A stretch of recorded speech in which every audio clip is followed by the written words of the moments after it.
Vamos ler hoje Hebreus capítulo 4, a partir do versículo 9. Espero que vocês estejam me acompanhando. Nós estamos dando um passo de cada vez, mas aprofundando muito na nossa vida com Deus, para a gente abandonar o nosso esforço próprio e aprendermos a viver no Espírito. É um passo de cada vez. Esse texto vai ensinar algumas coisas bem preciosas para nós. Hebreus 4, de 9 a 16. Assim, ainda resta um descanso sabático para o povo de Deus, pois todo aquele que entra no descanso de Deus, também descansa das suas obras, como Deus descansou das suas. Portanto, esforcemo-nos por entrar nesse descanso, para que ninguém venha a cair, seguindo aquele exemplo de desobediência. Pois a palavra de Deus é viva e eficaz, e mais afiada do que qualquer espada de dois gumes. Ela penetra ao ponto de dividir alma e espírito, juntas e medulas, e julga os pensamentos e intenções do coração. Nada em toda a criação está oculto aos olhos de Deus. Tudo está descoberto e exposto diante dos olhos daquele a quem haveremos de prestar contas. Portanto, visto que temos um grande sumo sacerdote que adentrou os céus, Jesus, o Filho de Deus, apeguemo-nos com toda a firmeza à fé que professamos, pois não temos um sumo sacerdote que não possa compadecer-se das nossas fraquezas, mas sim alguém que, como nós, passou por todo tipo de tentação, porém sem pecado. Assim sendo, aproximemo-nos do trono da graça com toda a confiança, a fim de recebermos misericórdia e encontrarmos graça que nos ajude no momento da necessidade. Tem algumas coisas aparentemente ocultas que você só percebe se você parar para meditar devagar nesse texto. E ele começa falando do descanso sabático. O que é o descanso sabático que ainda nos resta? Muitos podem pensar que é o descanso eterno, na glória, e que nós entraremos nele para descansar das nossas obras humanas que a gente faz aqui. Mas tem um sentido presente nesse texto, que ainda resta um descanso para nós hoje, um descanso sabático. O que é o descanso do sábado? É o descanso de Deus no sétimo dia. Depois que ele completou a sua obra de criação em 6, no sétimo ele descansou. Só lembrando vocês que no último dia de obra, ele concluiu a obra criando o ser humano. E depois de criar o ser humano, ele disse que estava tudo muito bom. E aí ele descansou, na sequência. Então vamos imaginar que no finalzinho do sexto dia, ele criou o ser humano, e entrou no seu descanso em seguida, no sétimo dia. E aí o ser humano perguntou: e agora, Deus, o que eu faço? Estou aqui. O que Deus falou? Descansa comigo, estou no meu descanso. Qual é o meu trabalho? Descansa. E a gente sai do descanso. A gente nasceu fora do descanso como criaturas. E nós fomos convertidos, transformados, renascidos, ressurretos. E fomos colocados para viver de volta no descanso. O descanso do sábado, onde Deus para de fazer as suas coisas e nós somos convidados a estar lá, desfrutando dele, sem fazer nada. Essa é a nossa vida, estarmos em Cristo. Ah, mas e as obras? São as obras de Cristo. Nós descansamos em Cristo e nas suas obras. Vai pegando a mensagem. Não é para você sair fazendo coisa para Jesus. É para você descansar em Deus. Descansar em Deus não é ficar parado, sendo monótono, inativo, covarde, tímido. É para você mover-se num descanso. Isso que nós vamos aprender daqui para frente. Quem é que descansa? Quem trabalhou. Mas Deus nos chama para o descanso, assim que nos cria. Qual é o nosso trabalho? Nós trabalhamos errado a vida toda. E Ele nos chama para o descanso. Então, se você não conhecia Deus, você só trabalha para você. Aí você conhece Deus. E o seu conhecimento de Deus te leva para o reino dEle.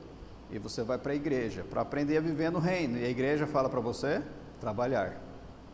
Tem que entrar no ministério, tem que orar, tem que jejuar, tem que dar dízimo, tem que servir, tem que ajudar os pobres, E aí você começa a trabalhar. Não é isso que Deus quer. Deus quer que você descanse. Ele te chamou para o seu descanso. Mas a gente trabalha. É errado? Não é errado, mas não é a melhor forma. Ele diz em Isaías 53 que as nossas obras de justiça são trapos imundos. Então não adianta ficar trabalhando.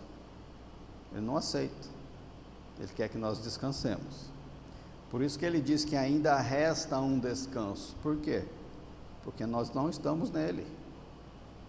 E ele está nos incentivando a voltar para o descanso, ou para entrar nesse descanso.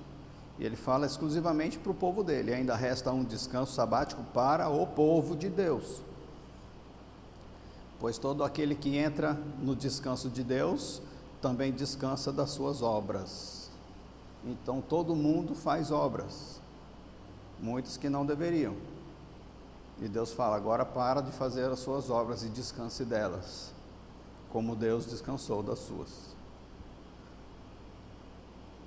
Se você não faz obras, não precisa de descanso. Ou seja, deve estar indo para o céu já, porque se o galho não dá fruto, ele corta e lança fora. Então, se o seu galho não gera fruto, não tem obras, nem internas nem externas, você pode ser recolhido essa noite. Toma cuidado. Isso não é uma profecia, é a palavra de Deus. Deus pode estar querendo arrancar a sua vida e estar te alertando hoje que você está em risco. Já que você não tem obras, não precisa do descanso. Melhor recolher. Mas se você faz obras, está na hora de parar de fazer, para começar a fazer obras que gerem fruto do Espírito. E isso só é feito no descanso de Deus. E como é que ele quer que a gente entenda esse movimento de entrar no descanso? Ele fala no versículo 11: portanto, esforcemo-nos por entrar nesse descanso. Tem a coisa estranha aí, né? É um descanso, mas para entrar lá você se esforça. É como se você fosse entrar numa piscina que tivesse um muro de 4 metros. Mas você quer muito descansar naquela piscina. Só que você tem que passar pelo muro de 4 metros. Aí você vai fazer o quê? Se vira. Tem que se esforçar para passar pelo muro. É isso que Deus quer? Não. Ele mostra nesse texto a solução. Esforcemo-nos por entrar nesse descanso para que ninguém venha a cair, seguindo aquele exemplo de desobediência. Então aqui ele tem uma conexão interessante. É para a gente se esforçar para entrar no descanso e não cair, como os israelitas caíram antes de entrar na terra prometida, onde teriam descanso, porque desobedeceram e morreram no caminho. É nesse contexto. Vou ler de novo nesse contexto. Esforcemo-nos para entrar nesse descanso, para que ninguém venha a cair, como os israelitas, seguindo aquele exemplo dos israelitas de desobediência. Israel não teve obediência, por isso caiu e não entrou no descanso de Deus. A sua desobediência os levou a cair. Qual é a obediência que Deus queria? Que eles entrassem na terra prometida e guerreassem? É isso que Deus queria? Não, porque eles iriam fazer isso no braço, na força deles. Qual é a obediência que Deus queria? Ouça a minha voz, creia em mim e no que eu digo, vá comigo e me veja fazer, enquanto você vai para a luta. Deus queria fé, que gera movimento. Essa fé que gera obediência. Nós somos chamados a viver pela fé, não para entrar e conquistar. O nosso esforço para entrar no descanso é um esforço de fé. O nosso esforço é um esforço de fé, porque nós não temos fé. Então tenha fé. Ah, mas para ter fé eu preciso orar. Não, a fé Deus já deu para você. O Espírito dá a cada um conforme Ele aprouve. Então Ele já te deu. Usa o que Ele te deu.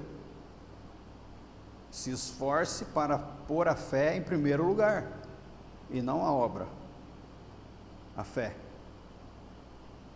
Como que nós podemos usar a fé para obedecer? Está no próximo versículo 12. Pois a palavra de Deus é viva e eficaz. É pela palavra de Deus, não é pelo que você acha que Deus quer que você faça, não é pelo que a igreja te fala para fazer, o pastor, é pelo que a palavra de Deus te diz. A palavra de Deus mandou, põe a fé nela, esforçando-se para não ficar sem fé nela, mas para pôr fé nela, uma fé viva, que gera movimento. Por isso que a palavra de Deus é viva, porque ela gera vida. Foi o que Deus falou, haja luz, Ele criou a luz. Quem era a luz? Jesus. Se você lembrar, o sol foi criado mais para frente, e é o sol que emite luz. Então quando Ele falou haja luz, não tinha sol. Como é que tem luz que não vem de nenhum lugar? Vem dele. O Pai criou a luz. Ele estava manifestando Cristo para o mundo que Ele estava criando, porque Cristo é eterno. Estou primeiro colocando a base da criação, luz, é o meu Filho. Com o meu Filho iluminando, ou seja, capacitador e executor, o executor em si é o Espírito, a luz é o meio. Quero ver você colocar uma agulha, uma linha numa agulha no escuro, consertar um relógio no escuro, fazer um reparo numa parede no escuro, pintar no escuro. Não, tem que ter luz. Deus criou tudo com luz em Cristo. Na eternidade, Ele já estava com Deus. Deus falou: Cristo é por meio de você. Você é a luz do mundo. Ótimo, então vamos lá. Agora que haja luminares nos céus, um para o dia e um para a noite. Aí criou o sol que iluminou com a luz material. A vida é Cristo. A palavra viva gera vida. Cristo gera vida. Essa palavra exige fé, senão ela não funciona. Porque é uma palavra eterna, que não é acessada por língua, nem por ouvido humano. Ela é acessada e ativada por fé, porque ela está no andar de cima, e a conexão do andar de baixo nosso, onde a gente ouve e fala, com o andar de cima, é a fé. Então, se alguém te falar para orar sem cessar, sem fé, você vai entrar numa religiosidade destruidora, e vai ficar orando no andar de baixo, sem fé. Se alguém falar pelo Espírito para você orar sem cessar, você vai ativar sua fé nesse texto e vai entrar no Espírito e vai ficar lá em cima, orando o tempo todo enquanto faz suas coisas aqui embaixo.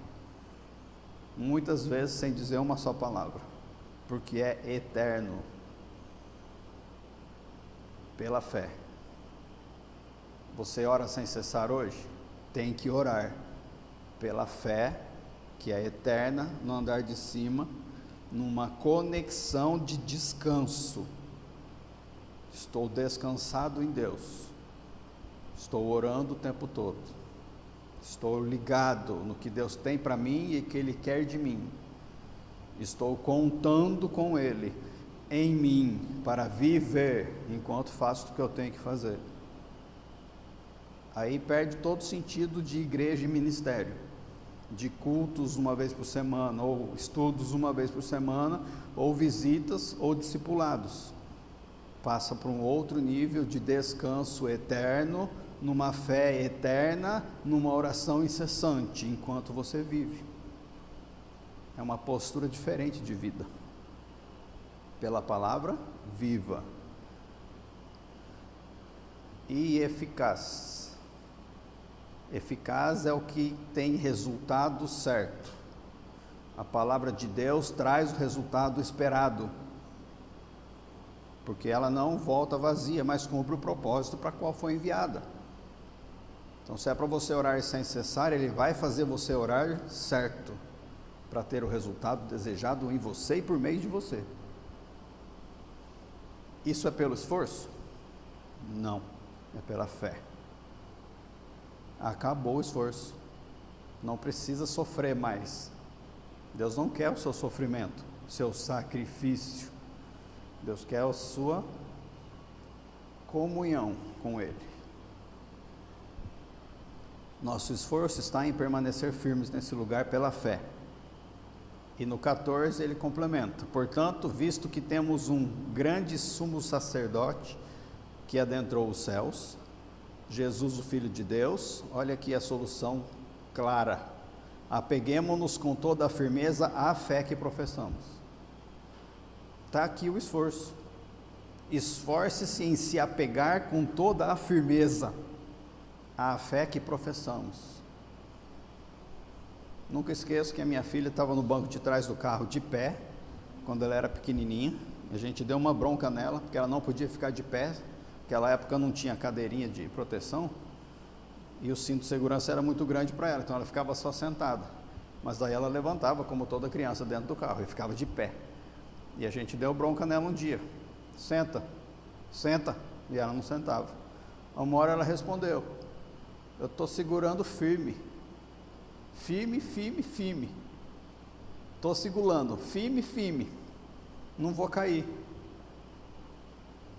Então hoje você pega esse firme, firme para você. Apeguemo-nos com toda a firmeza à fé que professamos. Ou seja, para de ser hipócrita. Você professa a fé, apegue-se com firmeza nela, firme, firme. É ou não é?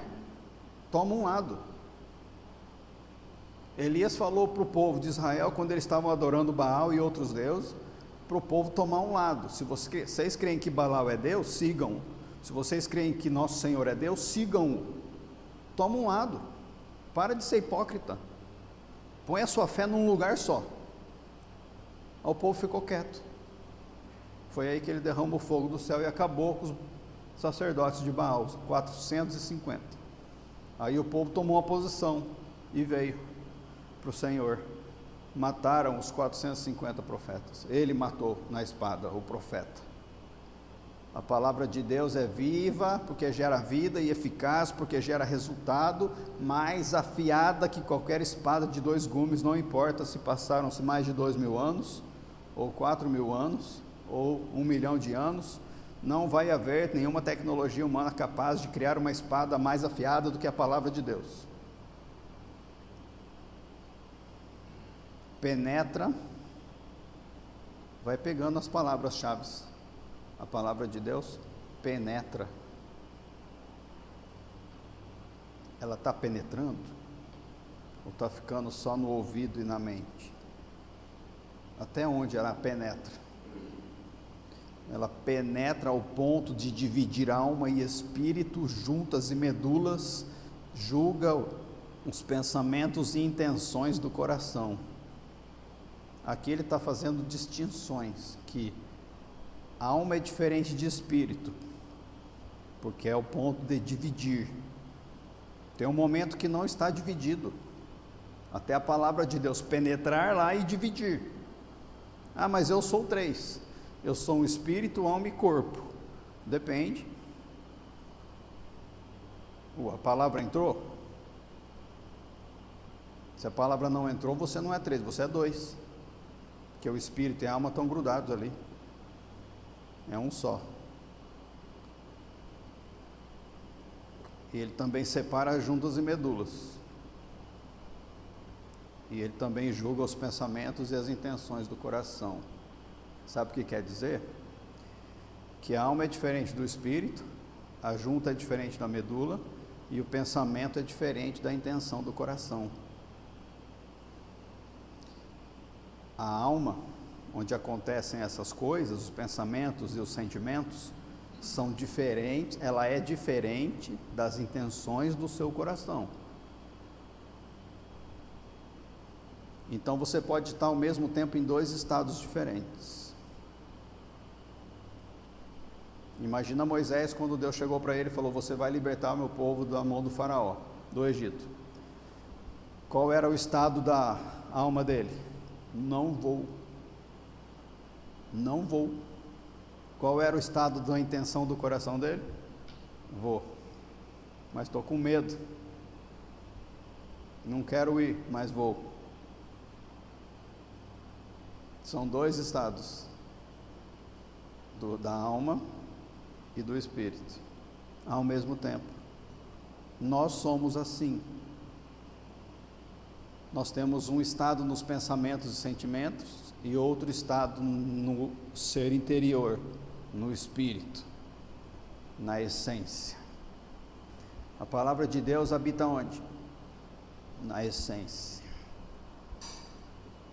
Você pode pensar, sentir, desejar e ter motivações diferentes na alma,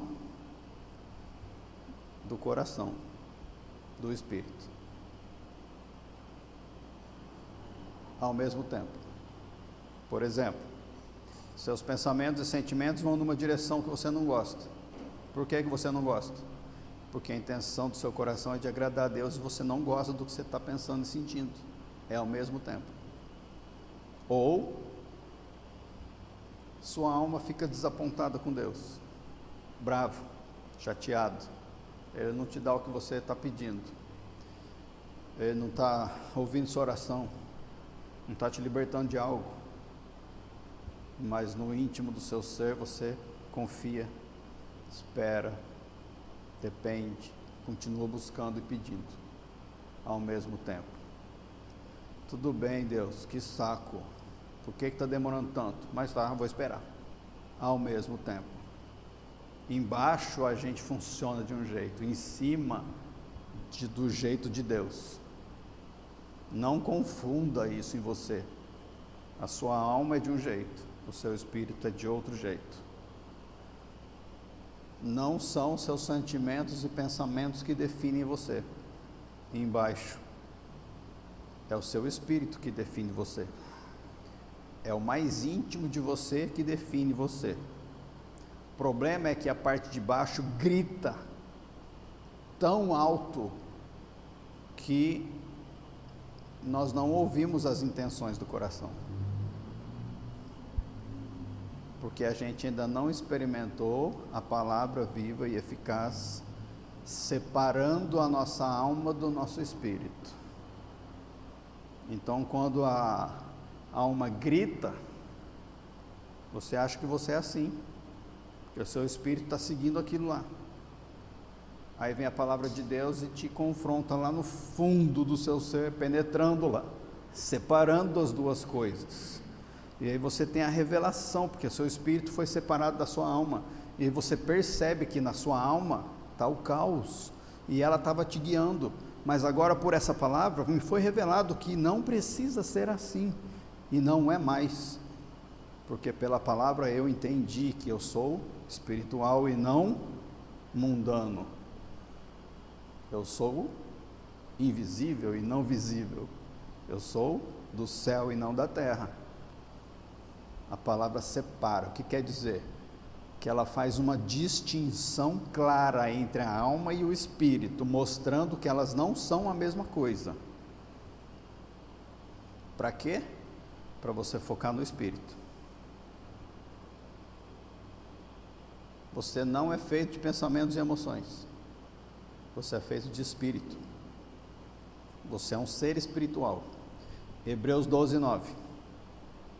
Além disso, tínhamos pais humanos que nos disciplinavam e nós os respeitávamos.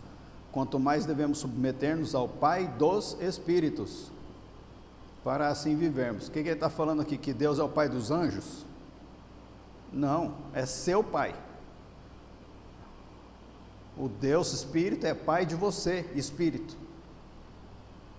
João 3,6. O que nasce da carne é carne, mas o que nasce do Espírito é Espírito. Eu nasci com esse corpo na carne, mas eu renasci no meu espírito como Espírito. 1 Coríntios 6,17. Mas aquele que se une ao Senhor é um espírito com Ele. Tem dor no corpo? Tem. Tem problema na alma? Tem. Isso aí não está unido com Deus, é o seu espírito que está. Não quer dizer que Ele não possa tocar, agir, mudar, curar, restaurar. É por isso que nós comemos a ceia. Só que do mesmo jeito que a nossa alma, ela se une intensamente ao nosso corpo, porque eu quero só ver você chutar a parede com força e não dar um grito de dor na alma. É uma coisa só. Eu quero ver alguém te dar um tapa na cara e você não ficar com raiva. É uma coisa só, alma e corpo, e elas estão unidas, e a sua alma e o seu corpo estão unidas com o mundo, a ponto de você respirar o que vem de fora, ouvir o que vem de fora, comer o que vem de fora. É uma coisa só aqui embaixo. Nessa mesma intensidade é o seu espírito com o Espírito de Deus. É uma coisa só. Mas ao contrário, nossa alma, que é o nosso andar de baixo, que está conectado com o nosso corpo, que está conectado com a criação, é muito barulhento, é muito caótico, é muito instável, causa uma confusão gigante na nossa vida. A nossa união com o Senhor não, ela é serena, silenciosa, não traz confusão. Se você não conhece a natureza do Espírito, os murmúrios da sua alma vão te confundir e vão te fazer pensar assim: esse é o meu verdadeiro eu, é assim que eu sou, esses pensamentos e esses sentimentos é o que eu sou. Só que os sentimentos e pensamentos variam a qualquer momento, não é verdade? Varia o tempo todo dia. É isso que você é, uma variação de coisas. Uma hora é feliz, uma hora é triste, uma hora é alegre, uma hora é depressivo, uma hora é amoroso, outra hora é perdoador, outra hora não é mais, é odioso e maledicente, outra hora é grato, outra hora é murmurento. É isso que você é. O que você é? Aí, para não ser desse jeito, a gente começa a lutar com as coisas que nós não gostamos em nós, e a gente tenta subjugar essas coisas. Quanto mais nós tentamos exercer controle sobre elas, com mais força elas voltam para se apropriar de nós, porque nós somos escravos do pecado, nós não conseguimos vencê-lo. E para viver a nossa união verdadeira com Cristo, nós temos que receber duas revelações. Eu espero que a primeira vocês já tenham recebido. Foram 2 mensagens falando sobre isso. Ouçam de novo. Você morreu em Cristo. E o que você morreu foi para a lei, o pecado e o seu ego. Teve essa revelação já? Que você morreu para a lei, e você morreu para o pecado, e você morreu para o seu ego? Tem que ter essa revelação, senão você não vai viver unido com Cristo. Segunda revelação a gente está trazendo hoje, que o Senhor abra os nossos ouvidos, os nossos olhos, o nosso entendimento pela revelação. A segunda revelação é a diferença entre a alma e o espírito e como lidar com essa diferença.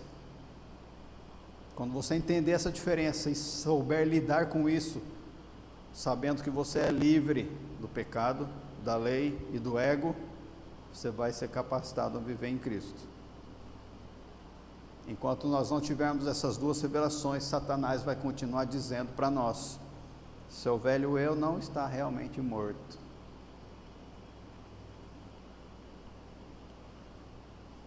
Esses sentimentos, pensamentos são o seu eu verdadeiro. Você não tem vergonha de ser um pecador miserável? Você não tem vergonha de ter esses pensamentos e sentimentos nojentos? E você acredita que esse é você? E você fala, eu não morri. Mentira. Põe fé na palavra que diz que você morreu em Cristo, para a lei, para o pecado e para o ego. E não deixa ele ficar falando baboseira. Você vai pôr fé nele ou na palavra de Deus? E às vezes ele fala tanto que você crê naquilo, absorve como verdade, e ele nem precisa falar mais, porque sai do seu próprio coração. Você põe fé nessa mentira.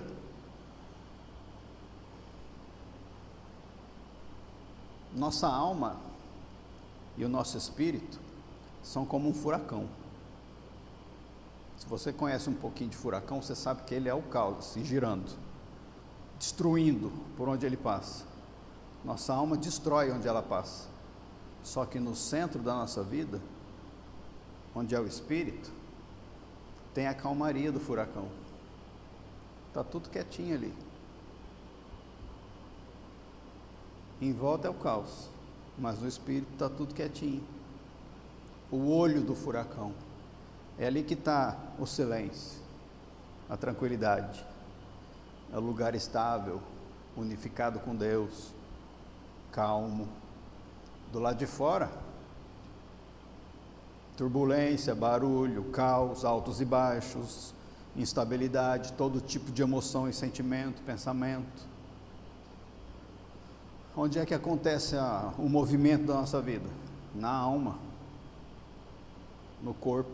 Estou com gripe, sarei da gripe, bati o carro, recebi uma oferta. Tudo acontece aqui, bom e ruim, alma e corpo. Se a gente não entender quem nós somos, espiritualmente falando, e não viver na calmaria do nosso núcleo, a gente vai deixar a alma, com a sua hiperatividade, nos dominar. E não é isso que está acontecendo? É a sua alma que te domina. É como um balanço. O topo do balanço, onde está amarradinha a corda ali, se mexe bem pouco, certo? É o seu espírito. Aí embaixo, onde a cordinha termina e fica o assento, é a sua alma e o seu corpo. Lá em cima é onde está conectado com Deus, estável, onde a corda está amarrada, atado à âncora, que a Bíblia chama de rocha eterna. É um lugar seguro, onde está tudo a salvo, mexe só um pouquinho, é tudo calmo, onde as coisas simplesmente são. Aqui embaixo tudo balança, lá em cima as coisas são, não mudam. Onde está a nossa união com Cristo. O que nós fazemos? Coloca uma criança num balanço. O que ela vai fazer? Balançar. Adianta falar para ela não balançar? Não adianta, ela vai balançar. Nós somos colocados no balanço. Nossa alma e o nosso corpo estão aqui embaixo balançando. E nós gostamos do balanço. E nós balançamos. O tempo todo nós balançamos. E o nosso balanço é como um furacão girando.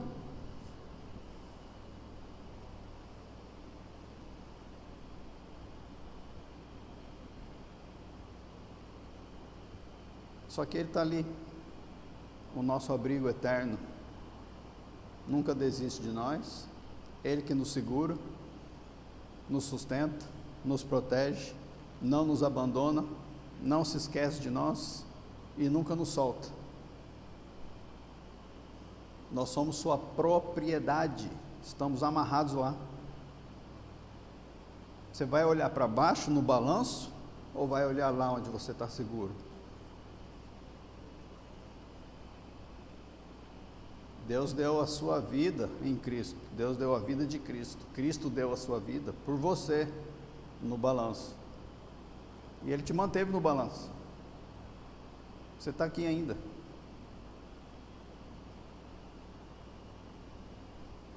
Seus pensamentos e emoções estão aqui no balanço. Seus 5 sentidos no balanço. Todas as partes da sua vida física, suas lutas, vitórias, derrotas, no balanço. Tudo aqui no balanço. Cada hora está num lado. Uma hora no lado mal, uma hora no lado bom. Mal, bom. Mal, bom. Não está cansado? A alma funciona aqui. O corpo funciona aqui. A alma não funciona lá. A alma está aqui. Quando você morrer, a sua alma vai para lá. Seu corpo vai para o chão. Seu espírito já está lá. Seu corpo e sua alma são mutáveis, instáveis, a cada segundo. Para que serve o balanço? Qual é o propósito do balanço? Balançar. Eu quero que você crie um balanço. Te dou uma tarefa para a semana que vem. Construa um balanço para mim que não balance. Você vai conseguir? Mas você vai construir outra coisa. Que o balanço balança. E quem que criou o nosso balanço? Deus. Se Deus criou o nosso balanço, Ele criou o nosso balanço para quê? Para balançar. Não, mas não sou eu que balanço a rebeldia de Deus? Não, é Deus que deu um empurrão. Deus criou você como um balanço, preso nele, de propósito. O propósito da sua vida é balançar. Aí a gente tenta controlar o balanço. A gente se rebela contra Deus, rejeitando o balanço, porque a gente não gosta do balanço mal. Aí a gente quer ficar no balanço bom. Aí a gente quer fazer ele parar de balançar. O que a gente faz? Amarra, prega o balanço do lado bom. Mas quem que fez o balanço? Deus. Quem que deu o movimento para o balanço? Deus. Você vai conseguir prender isso? Talvez por um mês, uma hora, ele vai se soltar de novo e vai te acertar na nuca, porque é Deus que deu o movimento para o balanço. Ele deu uma ordem: balance. Você foi feito para balançar, e um balanço não vai desempenhar o seu papel adequadamente se ele não balançar. Para de segurar o balanço, deixa balançar, porque a gente segura o balanço no nosso esforço, e não é para ter esforço, que o esforço vai levar a gente para o esforço próprio, para o ego em destaque, mudando o nosso referencial de vida de novo para nós mesmos, controlando. Não faça isso, deixa balançar. Uma hora está com raiva, deixa, aceita. Uma hora está alegre, aceita. Uma hora falou besteira e pecou, aceita.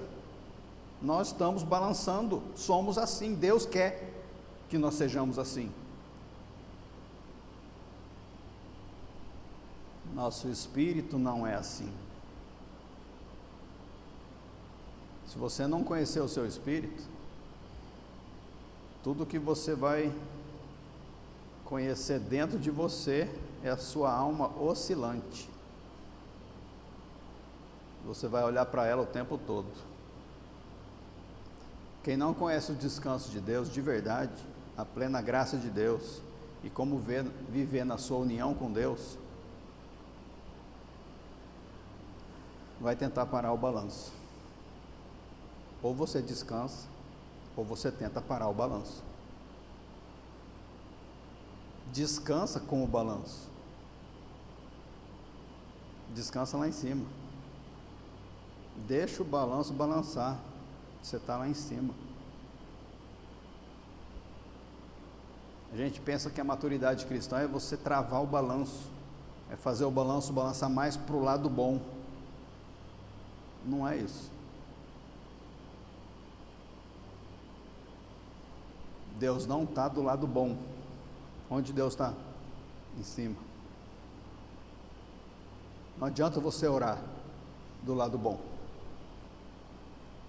Não adianta você orar. Não adianta ir para a igreja.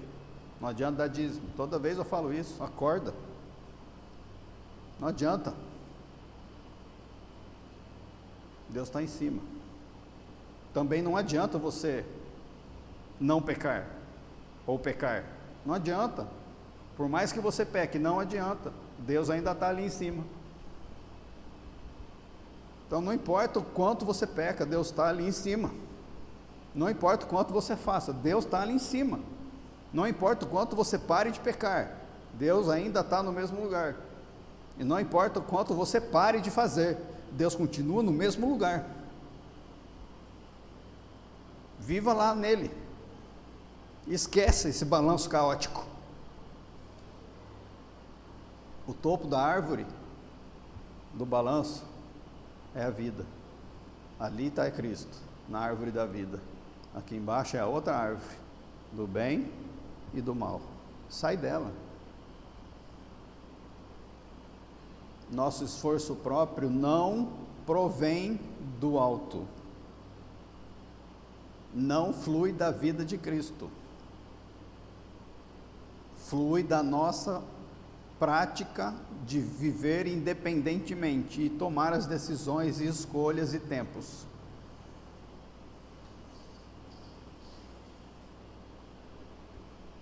Por que Deus criou a gente assim?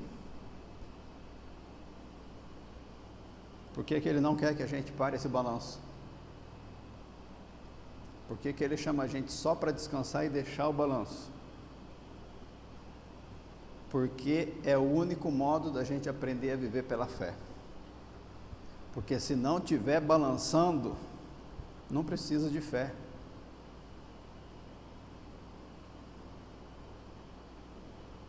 Uma hora você quer orar, outra hora você não quer orar. Mas você está com fé todo o tempo? Uma hora você vem para a igreja, outra hora você não vem para a igreja, mas você está com fé todo o tempo? Deus usa o efeito do balanço na nossa vida para você ver esse efeito com o olhar de cima. Olha lá de cima para baixo e veja o balanço. Bom, mal, esforço. Isso aí acontece. Veja isso.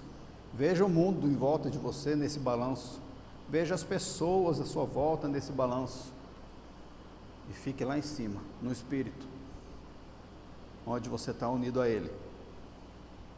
Como é que você vai parar o que Deus começou? Qual é a solução? A gente acha que a solução vai parar o movimento falando que a gente está crucificando o eu. Você vai crucificar o eu em que lugar? Onde que ele vai parar de balançar? Não vai. O crucificar o seu eu é sair do balanço e subir. É perder a lei que te manda fazer e não fazer. É perder o pecado que balança você. É a energia que te move. E perder o seu ego que quer tratar disso. Crucifica tudo isso, que já morreu, né? Na cruz. E sobe. E olha lá de cima, descansando para esse caos aqui embaixo. Seguro, protegido. Deus fala assim: está tudo bem com o seu balanço. Eu te fiz assim. Está tudo bem. Seu propósito não é parar isso. Se entender que Deus falou isso e fez você assim, você vai parar de se condenar. Você não vai mais aceitar culpa e acusação. Enquanto você não renunciar à sua humanidade do balanço, você não vai saber que morreu. Você não vai conhecer a sua união com Cristo. Você pode falar sobre ela. Você cita Gálatas 2:20 o tempo todo. Agora vivo não mais eu, mas Cristo vive em mim. E a vida que eu vivo pela fé no Filho de Deus que me amou e se entregou por mim. O tempo todo. Você prega sobre isso. Cristo vive em mim, eu estou unido com Ele, somos um no Espírito. Mas você não conhece a verdade. Você não tem a revelação da união de verdade, porque você está no andar de baixo, no balanço. Quando você vivenciar a união de cima com Cristo, você vai deixar de se guiar pelo balanço, pela alma, pelo corpo, pelo mundo. Você vai passar para uma vida totalmente diferente. E vai considerar o seu balanço não como algo negativo, mas positivo, porque foi Deus que fez. Deus fez o balanço e Deus fez ele balançar. E aí você vai tirar o seu foco do balanço da alma e vai pôr o foco nele, no Espírito, dizendo: esse balanço é totalmente necessário ao esquema de Deus, porque como pode o princípio da fé operar em mim se não houver instabilidade? Como pode a fé operar em mim se não posso ser tentado a cair dela?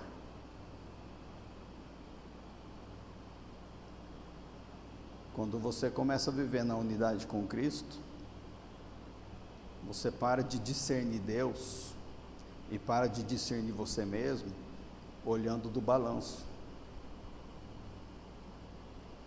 Você passa a discernir essa relação olhando de cima. E o seu balanço deixa de ser um problema para você. Porque enquanto você não fizer isso, você vê Deus na saúde e não vê Deus na doença.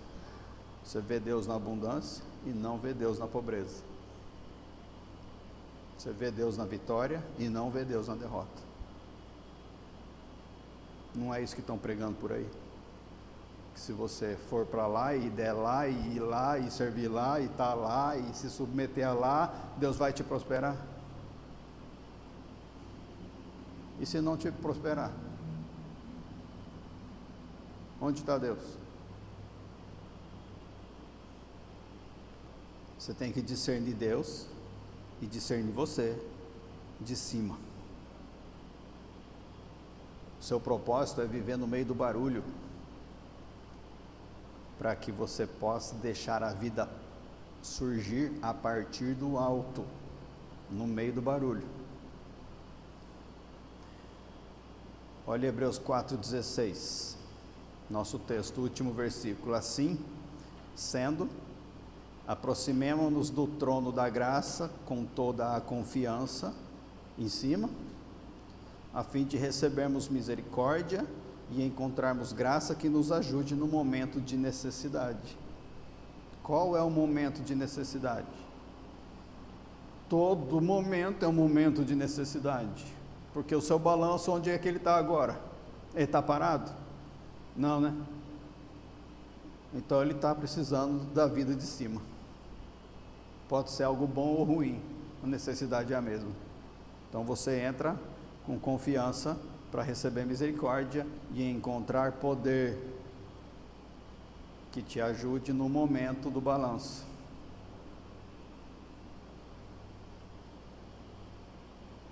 Extrai a vida do alto. Você vai tomar as suas decisões a partir do alto e não do que você vive. Porque o alto vai ser o seu ponto de partida, até ele dominar o seu balanço. Mas vai continuar balançando, mas ele vai dominar. Nós sabemos que Deus usa todas as coisas daqui de baixo para o bem, né? Para expressar a vida dele em nós e por meio de nós. E o que costumava ser um problema para nós, torna-se área de atuação de Deus. Agora você pega o seu pecado, do seu balanço, esquece que ele está balançando, vai para cima, olha o seu pecado lá de cima, clama a vida de Deus de lá de cima, e deixa ele agir e acompanha o movimento dele sobre o pecado do seu balanço, nessa área que você pensou, para receber misericórdia e poder, que é graça, no momento de necessidade de lidar com esse pecado. Faz isso o tempo todo, em todas as coisas, em todas as áreas. Viva pela fé nisso, que Deus quer viver em você, no seu balanço. Os outros têm que ver essa vida fluindo em você e por meio de você. Amém? Desafio lançado? Dá para aplicar isso? Quero testemunhos. Quero saber como é que foi esse relacionamento diferente, separando a alma de espírito, subindo, abandonando. Isso é interessante porque a cruz, né, ela é um exemplo claro. Tem dois sentidos, né? Vai para cima, porque aqui, ó, é bem mal, bem mal. Não desce não, fica lá em cima. Não desce. Tá bom? Vamos orar. Fica de pé.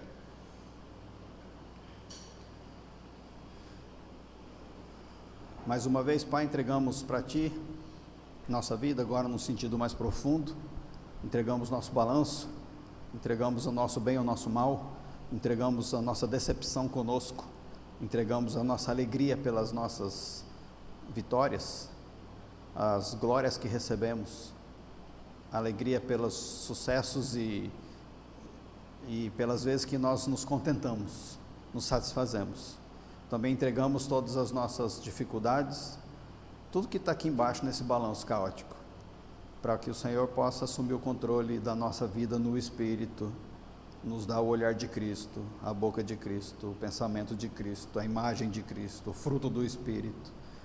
Em nome de Jesus, Senhor, nós cansamos de balançar tanto e ficarmos escravos disso, e agora nós queremos entrar no descanso do Senhor, para nós descansarmos dessas obras todas. Chega de obras, queremos fazer a obra do Espírito, no momento dele, do jeito dele, no tempo dele. O Espírito Santo assume o comando e leva a gente a focar na fé, lá em cima, nas coisas do alto, porque já estamos assentados lá com Cristo. Nossa vida está presa já lá, e aqui é só o balanço, e logo a gente vai ser resgatado desse balanço para viver lá pela eternidade. Então, faz a eternidade descer, Senhor, como Jesus nos ensinou. Venha o teu reino, faça a tua vontade. Em nome de Jesus, Senhor, nós confiamos que essa vida é o que o Senhor tem nos movido para praticar no Espírito. E não deixa, Senhor, a gente cair de novo no esforço próprio religioso. Abandonamos tudo isso. Queremos simplesmente entrar no descanso sabático do Senhor e desfrutar da vida que flui do Senhor para nós. Em nome de Jesus. Amém?